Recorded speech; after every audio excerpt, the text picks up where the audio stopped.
জুলাই গণ অভ্যুত্থানে আশুলিয়ায় ৬ আন্দোলনকারীর মরদেহ পোড়ানোর ঘটনায় হওয়া মানবতাবিরোধী অপরাধের মামলায় আনুষ্ঠানিক অভিযোগ গঠনের শুনানি আজ। বিচারপতি নজরুল ইসলাম চৌধুরী নেতৃত্বাধীন আন্তর্জাতিক অপরাধ ট্রাইব্যুনাল 2A এর শুনানি অনুষ্ঠিত হবে। এর আগে গত ২৮ জুলাই অভিযোগ গঠনের শুনানির জন্য বৃহস্পতিবার দিন ঠিক করেছিলেন ট্রাইব্যুনাল। এরই ধারাবাহিকতায় সকালে আলোচিত এই মামলার ৮ আসামিকে প্রিজন ভ্যানে করে ট্রাইব্যুনালে হাজির করা হয়। গত ২ জুলাই এই মামলায় ১৬ জনের বিরুদ্ধে আনুষ্ঠানিক অভিযোগ আমলে নেন আন্তর্জাতিক অপরাধ ট্রাইব্যুনাল ২। এই ১৬ আসামিদের মধ্যে গ্রেফতার ৮ জন এদিন ট্রাইব্যুনালের কাঠগড়ায় হাজির ছিলেন। নৃশংস এই ঘটনায় গত ১১ সেপ্টেম্বর মানবতাবিরোধী অপরাধের অভিযোগে আন্তর্জাতিক অপরাধ ট্রাইব্যুনালে মামলা করা হয়। টাঙ্গাইল জেলার ধনবাড়ীতে পিকআপ ও মোটরসাইকেলের সংঘর্ষে ৩ জন নিহত হয়েছেন। এতে আহত হয়েছেন আরও একজন। ভোরে উপজেলার বিলাসপুর বটতলা এলাকায় এই দুর্ঘটনা ঘটে। তাৎক্ষণিক নিহতদের নাম পরিচয় পাওয়া যায়নি। ধনবাড়ী থানার উপপরিদর্শক আকরাম হোসেন বলেন, নিহতদের মধ্যে ২ জন মোটরসাইকেল আরোহী ও একজন পিকআপের চালক। দুর্ঘটনাস্থলে উদ্ধার অভিযান চলছে। ৫ আগস্ট যে বিজয় হয়েছে সেটি একক কোনো দলের পক্ষে সম্ভব ছিল না বলে মন্তব্য করেছেন বিএনপির ভারপ্রাপ্ত চেয়ারম্যান তারেক রহমান। তিনি বলেছেন, আওয়ামী অপশাসনের বিরুদ্ধে জুলাই আন্দোলন কোনো দল বা ব্যক্তির একক নয়, এটি সবার। এই আন্দোলনে সর্বস্তরের মানুষের অবদান বা সহযোগিতা রয়েছে। বুধবার সন্ধ্যায় লন্ডনে আয়োজিত এক সভায় প্রধান অতিথি হিসেবে উপস্থিত থেকে তিনি এসব কথা বলেন। সভায় তারেক রহমান বলেন, আজ দেশে একটি পরিবর্তন এসেছে। মানুষের পাশে দাঁড়ানো ও দেশকে সামনের দিকে এগিয়ে নেওয়ার জন্য ও শহীদদের স্বপ্ন পূরণে সবাইকে কাজ করার আহ্বান জানান তিনি। একজন রাজনৈতিক কর্মী হিসেবে বিশ্বাস করি যে গত বছর ৫ই আগস্ট যে বিজয় আমরা অর্জন করেছি, এই বিজয়টি কোনো একক কোনো সংগঠন বা কোনো দলের দ্বারা সম্ভব ছিল না। সমাজের সর্বস্তরের মানুষ, প্রত্যেকটি শ্রেণী পেশার মানুষ রাজপথে নেমে এসেছিলেন বলেই এই আন্দোলনটি সফল হয়েছে। বাংলাদেশ স্বৈরাচার মুক্ত হয়েছে। প্রবাসীদের কাছে আমি আহ্বান জানাবো, আপনারা যেভাবে দেশকে গড়ে তুলতে সাহায্য করেছেন অতীতে, ইনশাল্লাহ আগামী দিনে গণতান্ত্রিক যে সরকার আসবে সেই সরকারকে আপনারা সহযোগিতা করবেন, যাতে দেশকে যারা আসবে তারা যাতে দেশকে সামনের দিকে এগিয়ে নিয়ে যেতে পারে। দেশের মানুষ এখন জাতীয়তাবাদী শক্তির পক্ষে। তারা নতুন বাংলাদেশ করতে চায় বলে মন্তব্য করেছেন বিএনপির স্থায়ী কমিটির সদস্য আমির খসরু মাহমুদ চৌধুরী।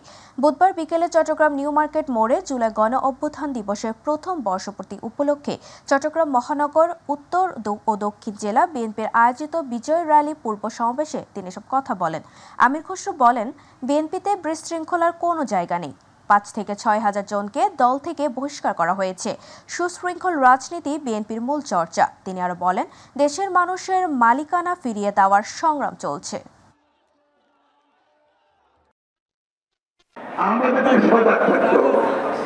আমরা জানি নির্বাচনের ঘোষণা এসেছে, দেশবাসী স্বস্তিতে আছে, আনন্দিত আছে, কিন্তু নির্বাচন শেষ করতে হলে আমাদের সকলকে ঐক্যবদ্ধভাবে একত্রিতভাবে হাতে হাত মিলিয়ে কাঁধে কাঁধ মিলিয়ে আগামী দিনগুলো চলতে হবে।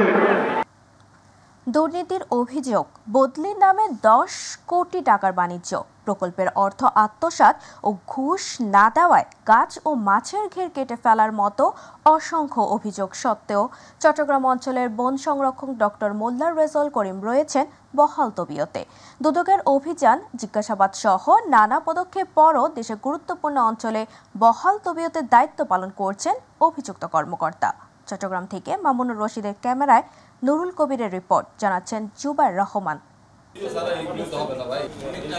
চলতি বছরের ২৪শে ফেব্রুয়ারিতে দুর্নীতি দমন কমিশনের একটি টিম চট্টগ্রাম বন সংরক্ষকের কার্যালয়ে অভিযান চালায়। ৩ ঘণ্টাব্যাপী জিজ্ঞাসাবাদ করা হয় ডক্টর মোল্লা রেজাউল করিমকে। জব্দ করা হয় গুরুত্বপূর্ণ নথিপত্র। গত ৯ জানুয়ারি একসঙ্গে ৭৭ জন বন কর্মকর্তাকে বদলি করা হয়। দুদক জানায়, শুধু বদলি বাণিজ্যই নয়, এর আগেও ফেনীতে কর্মরত অবস্থায় ২ কোটি ৩৩ লাখ টাকা আত্মসাতের অভিযোগ উঠেছে এ কর্মকর্তার বিরুদ্ধে। গত জানুয়ারি মাসের ৯ তারিখ একসাথে একই দিনে ৭৭ জন এখানকার কর্মচারী বদলি হয়েছে এবং আমাদের কাছে অভিযোগ ছিল প্রতিটা বদলির জন্য অনেক টাকা লেনদেন হয়েছে এবং প্রায় 10 কোটি টাকা কাছাকাছি। এ ধরনের বিতর্কিত ব্যক্তিকে স্বপদে রেখে নিরপেক্ষ তদন্ত সম্ভব নয় বলে মনে করেন বেসরকারি সংস্থা সেভ দ্য নেচারের চেয়ারম্যান। মাহাতিকে আপনারা দেখেছেন গত 21 সালে ওই যে একটা মাকে গুলি করে মারছে, বাচ্চা মায়ের পাশে কান্না করছে। সরকারের ভেবে দেখা উচিত এই ধরনের মানুষগুলো আসলে প্রকৃতি পরিবেশ জীববৈচিত্র্যের জন্য কতটা গুরুত্বপূর্ণ। তদন্ত প্রক্রিয়ার স্বচ্ছতা নিশ্চিত করতে অভিযুক্ত ব্যক্তিকে সাময়িকভাবে বরখাস্ত করাই হচ্ছে যৌক্তিক পদক্ষেপ বলে জানালেন অ্যাডিশনাল পাবলিক প্রসিকিউটর। ওনাকে যদি না সরানো হয় পদ থেকে, তাহলে তো ওনার যে বিরুদ্ধে যে অভিযোগ আনা হয়েছে তদন্তটা ঠিক মতো করা যাবে না। কারণ উনি তো এখানে একটা সবচেয়ে ক্ষমতাধর ব্যক্তি, একজন ক্ষমতাধর ব্যক্তিকে তার চেয়ারে রেখে তার বিরুদ্ধে তদন্ত করা এটা একটা অসম্ভব ব্যাপার বাংলাদেশে। অভিযুক্ত বন সংরক্ষকের সঙ্গে যোগাযোগের চেষ্টা করলে তিনি সরাসরি কথা বলতে রাজি হননি। তবে ফোনে দেওয়া প্রতিক্রিয়ায় বলেন, দুদক তদন্ত করছে, তারাই বলবে। আমার কাছে জিজ্ঞাসা করবেন যে আমি 10 কোটি টাকা ঘুষ নিয়েছি কিনা, তাই সেটা আমি নিলেও কি বলবো যে নিয়েছি? আমি জানি আমি নিয়েছি কিনা, এটা তো আমি জানি। 10 কোটি টাকা ঘুষ নিয়েছি। দুর্নীতি দমন কমিশনের কাছ থেকে তথ্য নেবেন সত্যি না মিথ্যা এটা। অভিযুক্ত বন সংরক্ষকের বিরুদ্ধে একাধিক অভিযোগে তদন্ত চললেও তার বিরুদ্ধে কার্যকর ব্যবস্থা না নেয়ায় বিভিন্ন মহলে প্রশ্ন উঠেছে। Zubair Rahman, MyTV news. মাত্র 3 মাসের ব্যবধানে মুন্সিগঞ্জ শহরের মানিকপুর থেকে কাটাখালী সড়কে আবারও অস্থায়ী সংস্কার কাজ হাতে নিয়েছে পৌরসভা। প্রথমবার 34,75,000 টাকা ব্যয়ে সংস্কার করা হলেও কাজের গুণগত মান নিয়ে প্রশ্ন উঠেছে। কারণ সংস্কারের অল্প সময় পরে সড়কটি পুনরায় বেহাল দশায় পরিণত হয়। প্রতিনিধি শেখ মোহাম্মদ রতনের তথ্যচিত্রে আরও জানাচ্ছেন শামস তাবরিজ উচ্ছ্বাস। দেখে বোঝার উপায় নেই, এটি মুন্সিগঞ্জ শহরের প্রবেশমুখ 250 শয্যা জেনারেল হাসপাতাল সংলগ্ন সড়ক। সড়ক জুড়ে খানাখন্দ হেলেদুলে চলছে যানবাহন। শহরের জুগলি রোড, বাজার রোড, কাটাখালী রোড ও কলেজ রোড সহ বেশিরভাগ সড়কের বেহাল দশা। পানি জমে থাকায় ছোট বড় গর্তে প্রায় ঘটছে দুর্ঘটনা।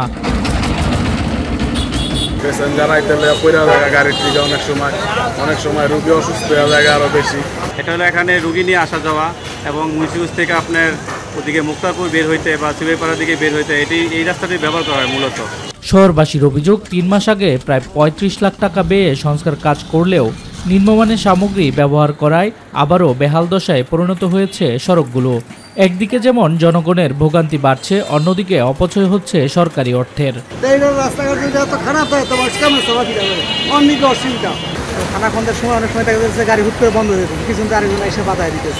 এদিকে সড়কের জলাবদ্ধতা নিরসনে দ্রুত প্রকল্প হাতে নেয়ার কথা জানিয়েছে পৌর প্রশাসক। যেহেতু পৌরসভার ভিতরে এমপিডি কাজ অনেক সময় তারা করতে পারে না, কিন্তু মানুষের দুর্ভোগের কথা চিন্তা করে তারা এই বিষয়টি ঊর্ধ্বতন কর্তৃপক্ষকে জানাবে এবং পরবর্তী প্রয়োজনীয় ব্যবস্থা গ্রহণ করবে। সাময়িক সংস্কার নয়, সড়কের বেহাল পরিস্থিতি সমাধানে স্থায়ী পদক্ষেপ নেওয়ার দাবি মুন্সিগঞ্জবাসীর। শামস তাবরিজ উচ্ছ্বাস, মাইটিভি নিউজ ডেস্ক। নরসিংদীর মাধবদী বাজারে ভয়াবহ অগ্নিকাণ্ডের ঘটনা ঘটেছে। বুধবার অগ্নিকাণ্ডের ঘটনাটি ঘটে। এ সময় মাধবদী, নরসিংদী ও পলাশ ফায়ার সার্ভিসের 5টি ইউনিট ঘটনাস্থলে পৌঁছে প্রায় 2 ঘন্টা চেষ্টা চালিয়ে আগুন নিয়ন্ত্রণে আনে। এতে বাজারের প্রায় 40টি দোকান আগুনে পুড়ে যায়। আগুনে পোড়া দোকানের মধ্যে রয়েছে স্বর্ণের দোকান, মুদির মনোহরি দোকান, ইলেকট্রনিক্সের দোকান, পান সুপারির দোকান, চিরামুড়ির দোকান।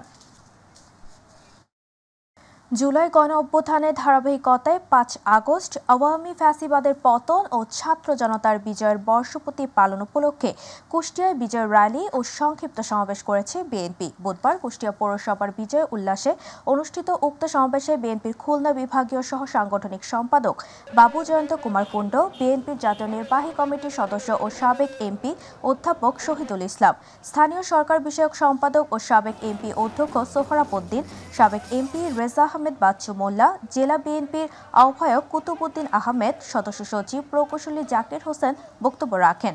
উপস্থিত ছিলেন কুষ্টিয়া জেলা মহিলা দলের সভাপতি কুমকুম রহমান।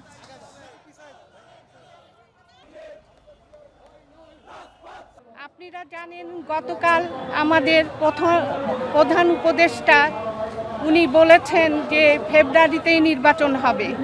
নির্বাচনটা হওয়া এই দেশে খুবই জরুরি। তত্ত্বাবধায়ক সরকারের অধীনে নিরপেক্ষ ভোটের ব্যবস্থা করে জনগণ যাতে স্বাধীনভাবে ভোট দিয়ে তাদের পছন্দের সরকার গঠন করে দেশের গণতন্ত্রকে সুপ্রতিষ্ঠিত করতে পারে, এটাই প্রত্যাশা। আগামী দিনে তারেক রহমান তাড়াতাড়ি বাংলাদেশে এসে আমাদের নেতৃত্ব দেবেন এবং সারা বাংলাদেশে বিএনপি তারেক রহমানের নেতৃত্বে আগামী নির্বাচন করবে। সেই নির্বাচনে জনগণ যাকে ভোট দেবে তারাই ক্ষমতায় অধিষ্ঠিত হবে। ছাত্র জনতার গণ অভ্যুত্থানের বর্ষপূর্তি উপলক্ষে মেহেরপুরে গাংনীতে বিজয় মিছিল করেছে বিএনপি। মেহেরপুর জেলা বিএনপির সাবেক সাধারণ সম্পাদক আমজাদ হোসেনের নির্দেশনায় তার বাসভবনের সামনে থেকে মিছিল বের করা হয়। গাংনী পৌর বিএনপির সাবেক সাধারণ সম্পাদক মোস্তাফিজুর রহমান বাবলু, উপজেলা বিএনপির সাবেক যুগ্ম সাধারণ সম্পাদক সাজিদুর রহমান বুলবুলের নেতৃত্বে বিজয় মিছিলটি গাংনী শহরের প্রধান প্রধান সড়ক প্রদক্ষিণ করে একই স্থানে গিয়ে শেষ হয়।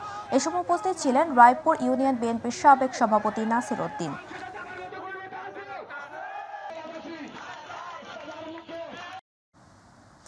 টাঙ্গাইলের নাগরপুর উপজেলায় জুলাই গণ অভ্যুত্থান দিবস উপলক্ষে বিজয় র্যালি ও সমাবেশ অনুষ্ঠিত হয়েছে। উপজেলা বিএনপির আয়োজনে নাগরপুর সরকারি কলেজ মাঠ থেকে জুলাই অভ্যুত্থান দিবস উপলক্ষে উপজেলা বিএনপির সভাপতি বীর মুক্তিযোদ্ধা এম.এ. সালাম ও সাধারণ সম্পাদক মোহাম্মদ হাবিবুর রহমান হাবিব সহ সকল অঙ্গ ও সহযোগী সংগঠনের নেতৃত্বে একটি বিজয় র্যালি বের হয়ে বিভিন্ন সড়ক প্রদক্ষিণ করে পুনরায় সরকারি মাঠে শেষ হয়। এ সময় সংক্ষিপ্ত সমাবেশে বক্তব্য রাখেন উপজেলা বিএনপির সহসভাপতি শরীফুল ইসলাম স্বপন, রাজশাহী বিশ্ববিদ্যালয় ছাত্রদলের সাবেক সহসভাপতি মোহাম্মদ আতিকুর রহমান আতিক সহ সকল অঙ্গ ও সহযোগী সংগঠনের নেতৃবৃন্দ। নির্বাচনের তারিখ ঘোষণা করায় উপদেষ্টা পরিষদের কোনো সদস্যের মন খুবই খারাপ বলে মন্তব্য করেছেন বিএনপির স্থায়ী কমিটির সদস্য মেজর হাফিজ উদ্দিন। রাজশাহীতে আয়োজিত জুলাই গণ অভ্যুত্থানের বর্ষপূর্তি উপলক্ষে বিএনপি আয়োজিত বিজয় র্যালি শেষে পথসভায় তিনি কথা বলেন। বুধবার কেন্দ্র ঘোষিত কর্মসূচির অংশ হিসেবে রাজশাহী মহানগর ও জেলা বিএনপির এই অনুষ্ঠান আয়োজন করে।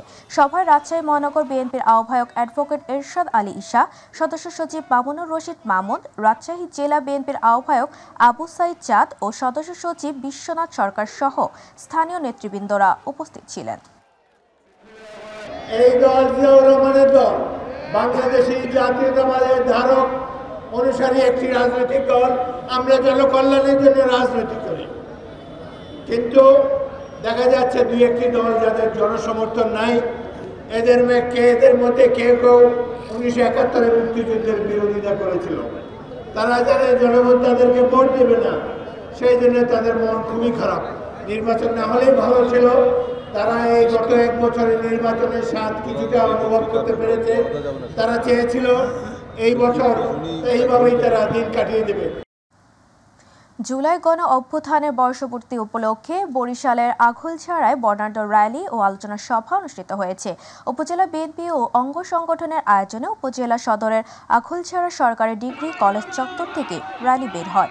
বিদ্যালয় মাঠে আলোচনা সভায় প্রধান অতিথি ছিলেন বিএনপির কেন্দ্রীয় নির্বাহী কমিটির সদস্য ও ইঞ্জিনিয়ার অ্যাসোসিয়েশন ঢাকা কেন্দ্রের সভাপতি ইঞ্জিনিয়ার আব্দুস সোবহান। উপজেলা বিএনপির সাবেক সাংগঠনিক সম্পাদক ডক্টর মাহবুবুল ইসলামের সভাপতিত্বে বক্তব্য রাখেন বিএনপি নেতা অধ্যাপক আব্দুল আওয়াল লোকমান, আনোয়ার সাদাত তোতা, বীর মুক্তিযোদ্ধা মোহাম্মদ শাহে আলম ফকির, আব্দুল মালেক আকন, আঘুলছড়া উপজেলা যুবদলের আহ্বায়ক শোভন রহমান মনির, গৌরনদী উপজেলা যুবদলের সভাপতি মৌনির হাওলাদার, জেলা যুবদলের যুগ্ম সম্পাদক রাশেদুল ইসলাম টিটন, জেলা ছাত্রদলের সিনিয়র সহসভাপতি এস.এম. হীরা সহ অন্যান্যরা।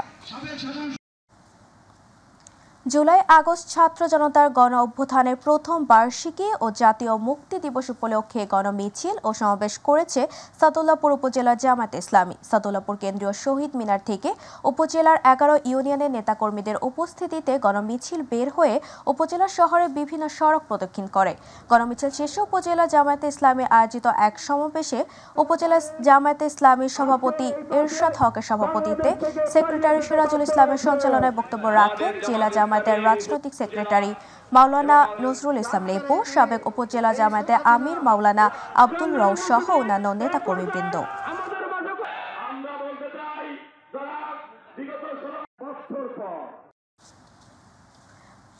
জামালপুরে আওয়ামী ফ্যাসিবাদের পতন ও ছাত্র জনতার বিজয়ের বর্ষপূর্তি উপলক্ষে বিজয় সমাবেশ ও বিজয় র্যালি অনুষ্ঠিত হয়েছে।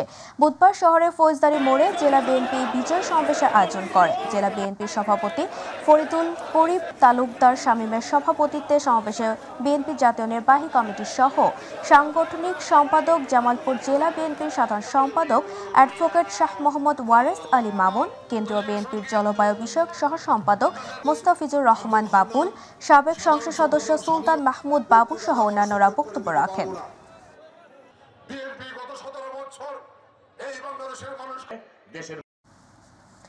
বাংলাদেশ জাতীয়তাবাদী দল বিএনপির কেন্দ্রীয় প্রশিক্ষণ বিষয়ক সম্পাদক এবিএম মোশাররফ হোসেন বলেছেন, যারা অন্যায় করে, অত্যাচার করে, নির্যাতন করে, অবৈধভাবে ক্ষমতায় থাকতে চায়, তারা কিন্তু টিকে থাকতে পারে না। বুধবার দুপুরে জুলাই গণ অভ্যুত্থানের প্রথম বর্ষপূর্তি উপলক্ষে পটুয়াখালী জেলা পটুয়াখালীর ঝাউতলা এলাকায় আয়োজিত বিজয় শোভাযাত্রা শেষে পটুয়াখালী লঞ্চ টার্মিনালে অনুষ্ঠিত সংক্ষিপ্ত সমাবেশে প্রধান অতিথির বক্তব্যে এমন মন্তব্য করেন তিনি। বিজয় শোভাযাত্রা উপলক্ষে সকাল থেকে খণ্ড খণ্ড মিছিল নিয়ে পটুয়াখালীর ঝাউতলা এলাকায় জড়ো হন বিএনপি ও এর অঙ্গ সংগঠনের নেতাকর্মীরা। সেখান থেকে শোভাযাত্রাটি শুরু হয়ে শহরের প্রধান সড়ক প্রদক্ষিণ করে লঞ্চ টার্মিনালের সামনে গিয়ে শেষ হয়।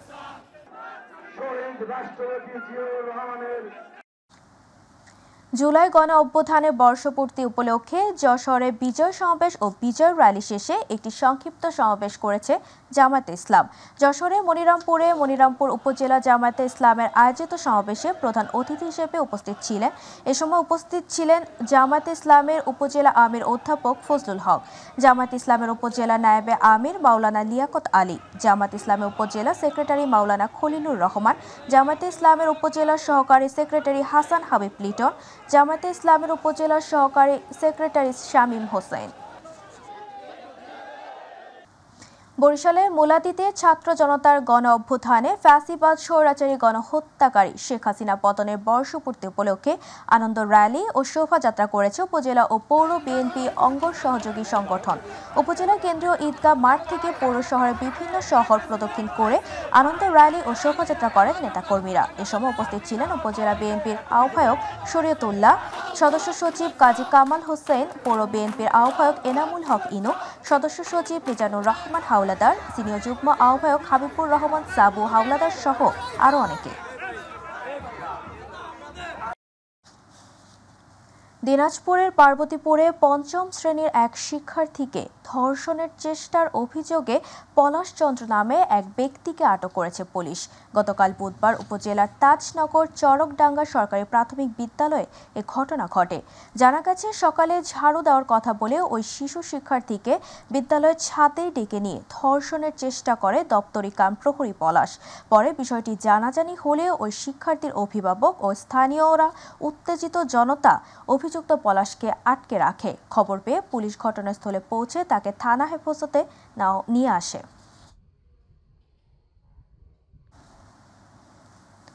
কুমিল্লার ৯ আসনের সীমানা পুনর্বিন্যাসের প্রতিবাদে ঢাকা চট্টগ্রাম মহাসড়ক অবরোধ করে বিক্ষোভ করেছে সর্বদলীয় সংগ্রাম কমিটি। বুধবার বিকেলে 4:30টায় পদুয়ার বাজার এলাকায় এই কর্মসূচি শুরু হয়, যা চলে 1 ঘন্টা। এতে মহাসড়কে যান চলাচল বন্ধ হয়ে পড়ে। বিক্ষোভে সদর দক্ষিণ, লালমাই ও কুমিল্লা মহানগর দক্ষিণে বিভিন্ন শ্রেণী পেশার মানুষ অংশ নেয়। তারা কুমিল্লা 9 আসন পুনর্বহালের দাবিতে নানা স্লোগান দেন। সমাবেশে সভাপতিত্ব করেন অ্যাডভোকেট মোহাম্মদ আক্তার হোসেন। বক্তব্য রাখেন স্থানীয় বিএনপি ও অঙ্গ সংগঠনের নেতাকর্মীরা।